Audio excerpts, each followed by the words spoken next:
Flávio Marques, conselheiro do São Paulo, é o convidado do bate-bola do Estadão aqui dessa semana para a gente conversar um pouquinho sobre toda essa situação política no São Paulo que pode ocasionar a saída do presidente Júlio Casares.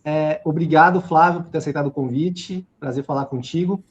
Flávio, eu queria começar te perguntando sobre realmente a reunião, né, de sexta-feira. A gente sabe que sempre pode ter novidades da justiça, né? O São Paulo está tentando aí derrubar uma liminar que prevê a eleição, a votação, na verdade, híbrida, né? Então, assim, os conselheiros não precisam mais se dirigir ao clube para ter essa votação, e também um número ali de 170, 171 conselheiros para poder aprovar o impeachment do Júlio Casares. Queria falar a tua expectativa para essa votação na sexta-feira. Bom, Marcelo, eu que agradeço o convite, a oportunidade de falar para toda a tua audiência. Então, bom dia, boa tarde, boa noite para quem está nos acompanhando. Eu acho que esse processo começou, na verdade, no início de dezembro, com uma série de insatisfações, onde inicialmente um grupo de conselheiros fez uma carta aberta que depois foi protocolada no Conselho, com 45 signatários pedindo a renúncia do Júlio Casares, movimentos dentro do clube de associados que não estão envolvidos nos grupos políticos, então o grupo Nova Era Tricolor, fazendo protestos dentro do clube, inclusive dia 30 de novembro, nós estamos falando antes até do surgimento de uma série de informações. Então, tudo isso demonstra um desgaste da gestão por uma série de pontos que a gente pode discutir um pouco mais à frente, não só na questão da própria governança, uma questão financeira, a administração do futebol, então uma série grande de insatisfações.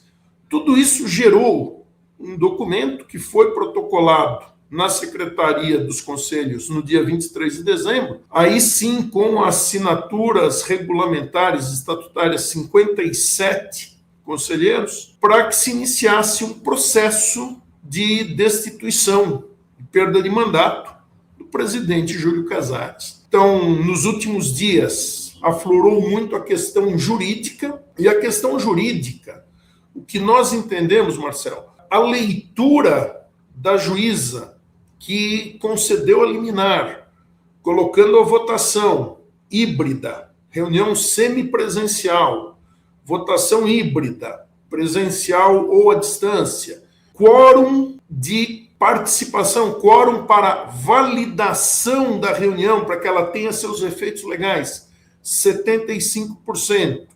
E quantidade mínima de conselheiros, votos favoráveis para que a destituição ocorra de 2/3, acima de 2/3, tudo isso simplesmente recolocou o processo nos trilhos, nas condições normais, como se vem votando no São Paulo Futebol Clube há pelo menos 5 anos, na verdade um pouco mais até, desde o período da pandemia.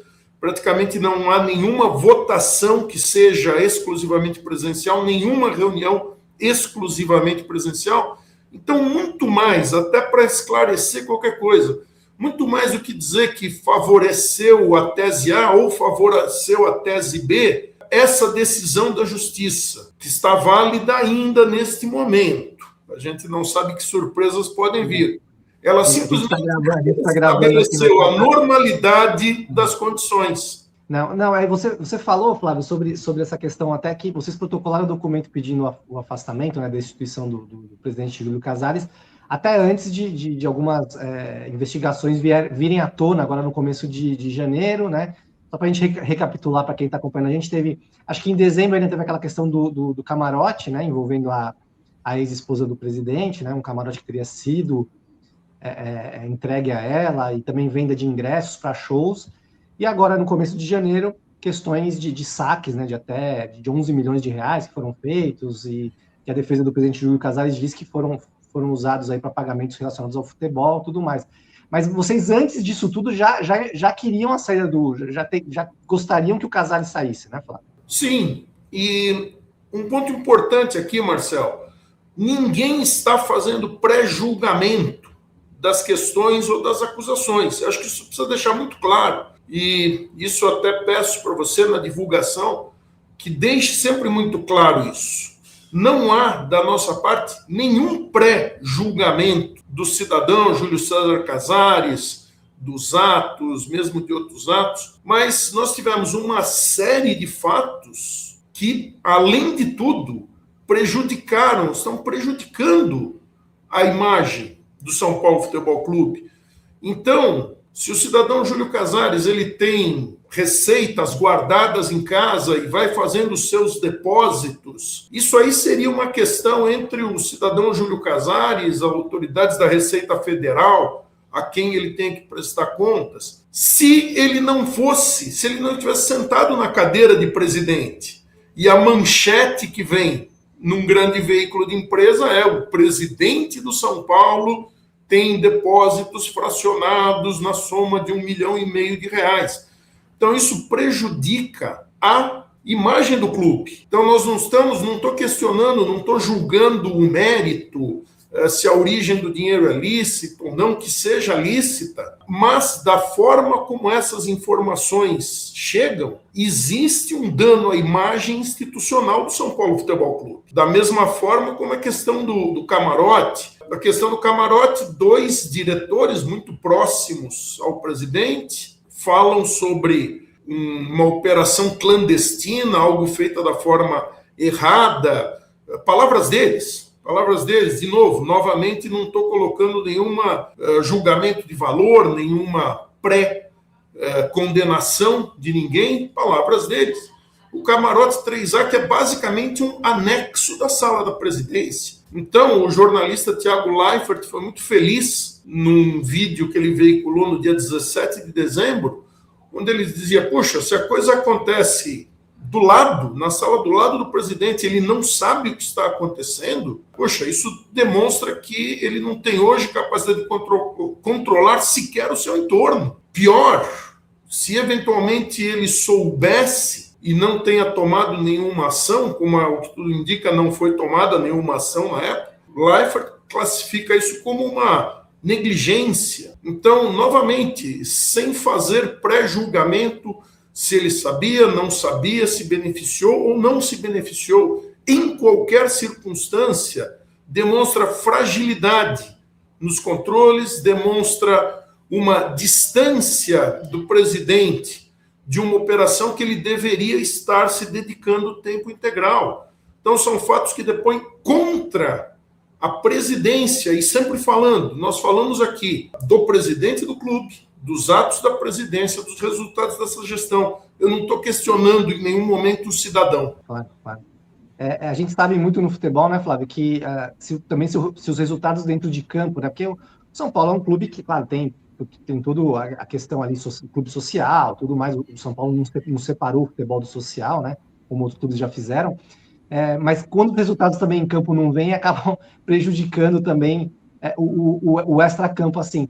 Como que você faz essa comparação, assim, com esses problemas que você já citou, o extracampo, mas também com o time dentro de campo que não vem rendendo, né, há algum tempo? Então, Marcelo, isso é muito uma relação de mão dupla, com certeza. Maus resultados no campo impactam como a administração é vista, não tem a menor dúvida sobre isso, mas uma má gestão dos seus recursos no futebol podem se refletir e praticamente, eu diria, se refletem em maus resultados no campo. Então, atos de gestão inadequada, contratações fracassadas. Nesses 5 anos de gestão Casares, nós trouxemos mais de 50 atletas. Pouquíssimos foram os casos realmente de sucesso, enquanto a lista de fracassos é grande. Práticas reconhecidas pela diretoria do São Paulo, o direito de imagem a gente deixa 2 meses sem pagar, quando vai vencer o terceiro a gente paga 1. Puxa vida, qual a motivação do funcionário que trabalha sempre? E aí eu, novamente, não vou questionar se são trabalhadores que ganham muito, que ganham pouco, mas a regra contratual com eles, de uma data de pagamento, não é cumprida.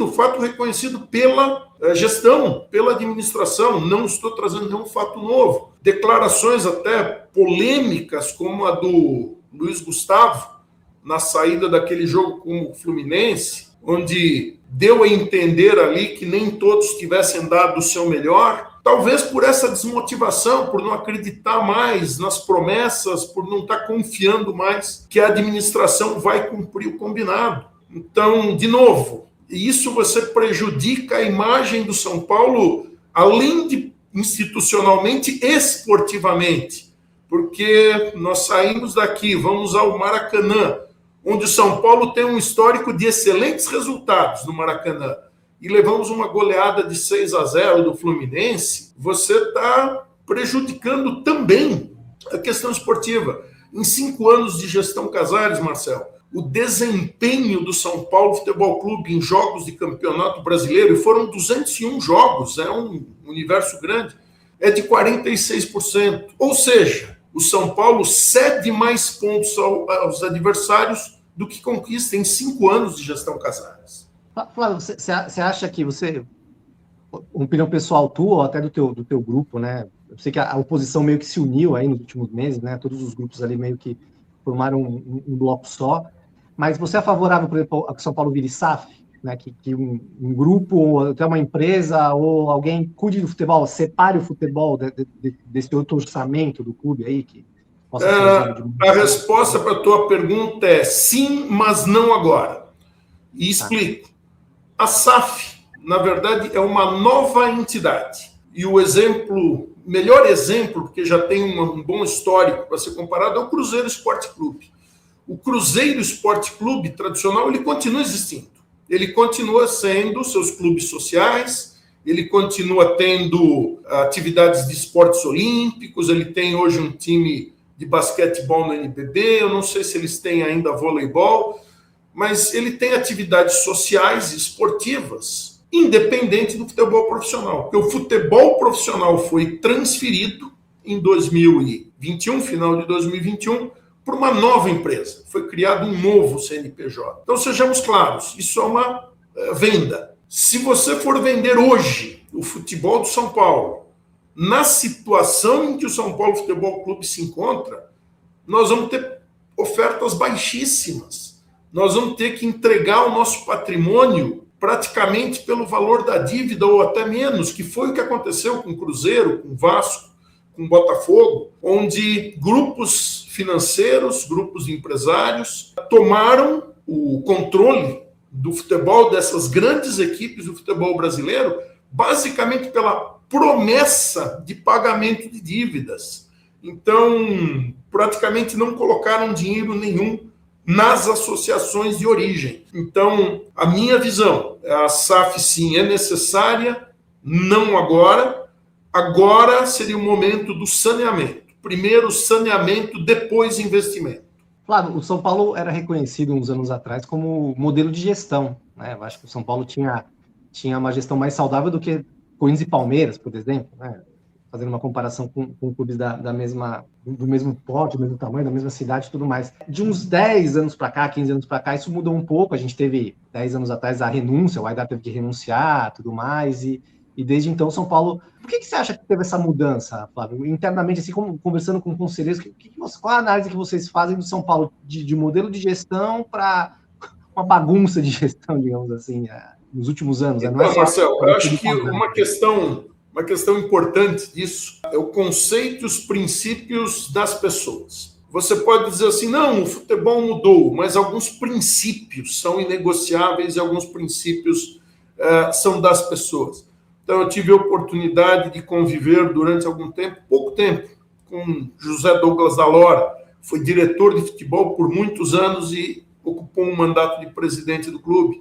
Eu tenho a oportunidade de conviver, de conversar muito com Fernando Casal de Rey. Eu acompanhei como torcedor, ouvindo entrevistas, Antônio Leme Nunes Galvão. São todos presidentes que eles tinham uma característica: não gastar mais do que podia. Então, você via nos jornais, você abria o estado de São Paulo e via declarações do Dalora, dirigente de futebol, dizendo: nós temos teto salarial. Então, o São Paulo tinha teto salarial e se destacava pagando grandes prêmios. Então, era dessa forma que, particularmente nos anos 90, os salários fixos dos jogadores, do time fantástico, bicampeão da Libertadores, bicampeão mundial, os salários não eram muito altos porque existia uma política rígida e respeitada de teto salarial. E os prêmios eram bons. Então os jogadores queriam vir, eles sabiam que o salário não seria grande coisa, mas que os bichos seriam muito bons. Então esse conceito, o princípio, isso vem das pessoas, manter a instituição, a sua viabilidade, a sua vida a longo prazo, acima de interesses de curto prazo, de ganhar um título e, de repente, sumir dos holofotes. Então, nós vimos agora, falando em SAF, o Botafogo em 2024 ganhou tudo. Em 2025 tinha vendido o time inteiro para fazer caixa e a SAF do Botafogo já tem uma dívida quase bilionária, que foi tomada de forma a criar uma situação irreal, que foram aquelas conquistas de 2024. O futebol hoje, ao contrário da crença do antigo diretor de futebol que nós tínhamos, o Carlos Belmonte, o futebol ele não dá esse retorno esperado se você fizer investimentos muito acima das suas possibilidades. Você não tem como, ele não é sustentável nesse tempo, nesses termos. Então, a expectativa de trazer um Rames Rodrigues, jogador midiático, outros, o próprio Oscar, investimentos claramente fadados ao fracasso num time que já vinha, num clube que já vinha caminhando sobre o fio da navalha da condição financeira. Então, são alguns movimentos ousados, digamos assim, de alto risco, numa condição que não é permitida. A situação financeira do clube não permitiria você ter, na mesma janela de contratação, trazer um Lucas Moura e trazer um Rames Rodrigues. Quando o futebol já tinha dispensado 14 jogadores em dezembro de 2024, que o objetivo era reduzir a folha em 2025, em janeiro trouxemos o Oscar, que consumiu praticamente toda a economia. Então, são essas questões de princípios, Marcel. Na gestão, você tem que ter plano, você tem que fazer planejamento e você tem que ter convicção para seguir esse plano. Então, um dos nossos pontos fracos é que os gestores do São Paulo, ao menos nos últimos 10 anos, eles têm criado peças orçamentárias, propostas orçamentárias, que são peças de ficção e depois não cumprem, não se preocupam em administrar dentro desse orçamento. Flávio, pensando nos dois cenários possíveis, né, da saída e da permanência do Casares, a gente não sabe o que vai acontecer na sexta-feira. Como que você avalia os dois cenários? Caso ele fique, qual movimento pode ser feito, enfim, ainda numa tentativa de saída dele? E se ele sair, né, o vice deve assumir, né, que é o Massi e tudo mais, e como que vocês vão ele já até, inclusive, já está na oposição, já anunciou que vai votar a favor do impeachment, né, o vice-presidente, mas ainda é um vice que entrou junto com o Casares, eu não sei como vocês da oposição vão tratar isso aí. Como que você avalia os dois cenários possíveis, assim, para o futuro do São Paulo, né? Bom, Marcel, o cenário de saída do presidente Júlio Casares, seja por destituição na reunião extraordinária que vamos ter na sexta-feira, seja por renúncia do próprio, que eu não descartaria, assume o vice-presidente, então tudo absolutamente dentro da normalidade estatutária, não tem nada que não seja previsto em estatuto, nenhum movimento fora da normalidade. E o ponto importante é o seguinte, não basta trocar nomes, não basta sair Casares, entrar Massis e continuar com as mesmas práticas. Então, na data zero do momento da troca de presidente, são necessárias algumas ações básicas até de contenção. Então, uma análise das necessidades de cada departamento, equipe profissional, uma auditoria sobre funções, descrição de função, descrição de cargo, remuneração, comparação disso com o mercado. Existem frentes financeiras, talvez com uma nova luz, uma nova expectativa do mercado, de uma nova pessoa no comando, talvez se criem condições favoráveis para renegociar certas dívidas que temos hoje, tentando alongar o prazo. Hoje, a dívida de curto prazo do São Paulo Futebol Clube ainda é muito elevada. Então, nós não temos valores atualizados, mas na verdade nós só vemos que o clube continuou no último trimestre de 2025, tomando empréstimos bancários para poder viabilizar, para poder financiar o seu giro. Então nós temos dívidas de curto prazo altas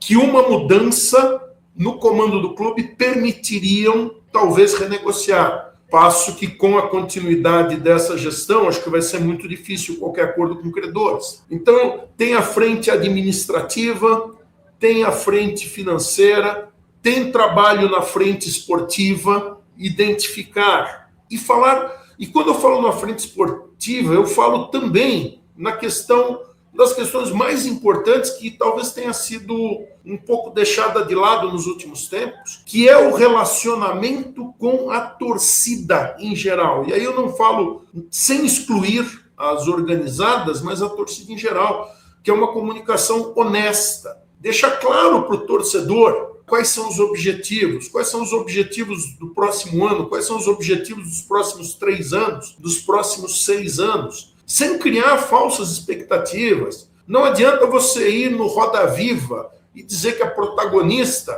mas em 5 anos de gestão a tua melhor classificação no Campeonato Brasileiro foi um 6º lugar. Isso não é ser protagonista, isso é ser coadjuvante, a caminho de ser figurante. Então, no mínimo, essas 3 frentes, Marcel, precisam ser trabalhadas no dia 1. Eu participo de um comitê de governança indicado pelo Conselho Deliberativo. Comecei a participar em outubro, era um grupo que já vinha fazendo trabalhos desde maio, e esse grupo já havia feito recomendações à diretoria de ações.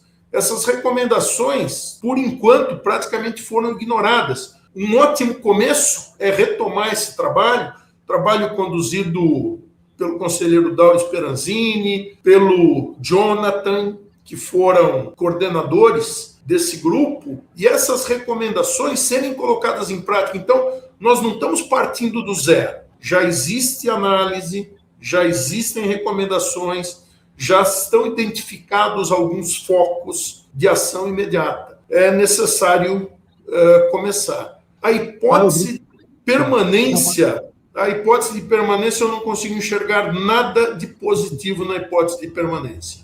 Flávio, obrigado por ter conversado com a gente, esse momento conturbado do São Paulo, e obrigado pela atenção. Eu que agradeço mais uma vez a oportunidade, Marcel, falar com toda a tua audiência, e estamos trabalhando para recuperar um São Paulo. Então, hoje, muito mais do que a chapa de oposição, já é um consenso entre associados, e eu já te diria, é um consenso entre os conselheiros, que da forma como estamos administrados não é possível continuar. Quero agradecer, Flávio, pela atenção, pelo tempo disponível nesse momento conturbado de São Paulo. Marcel, eu que agradeço a oportunidade, o convite, para poder falar com a tua audiência. E lembrando que a mudança ela é necessária, mas não é suficiente. Então, precisamos substituir o presidente, mas precisamos mudar as práticas de gestão do São Paulo. Então, muito obrigado. É isso aí, pessoal. Bate-bola dessa semana. Semana que vem a gente volta.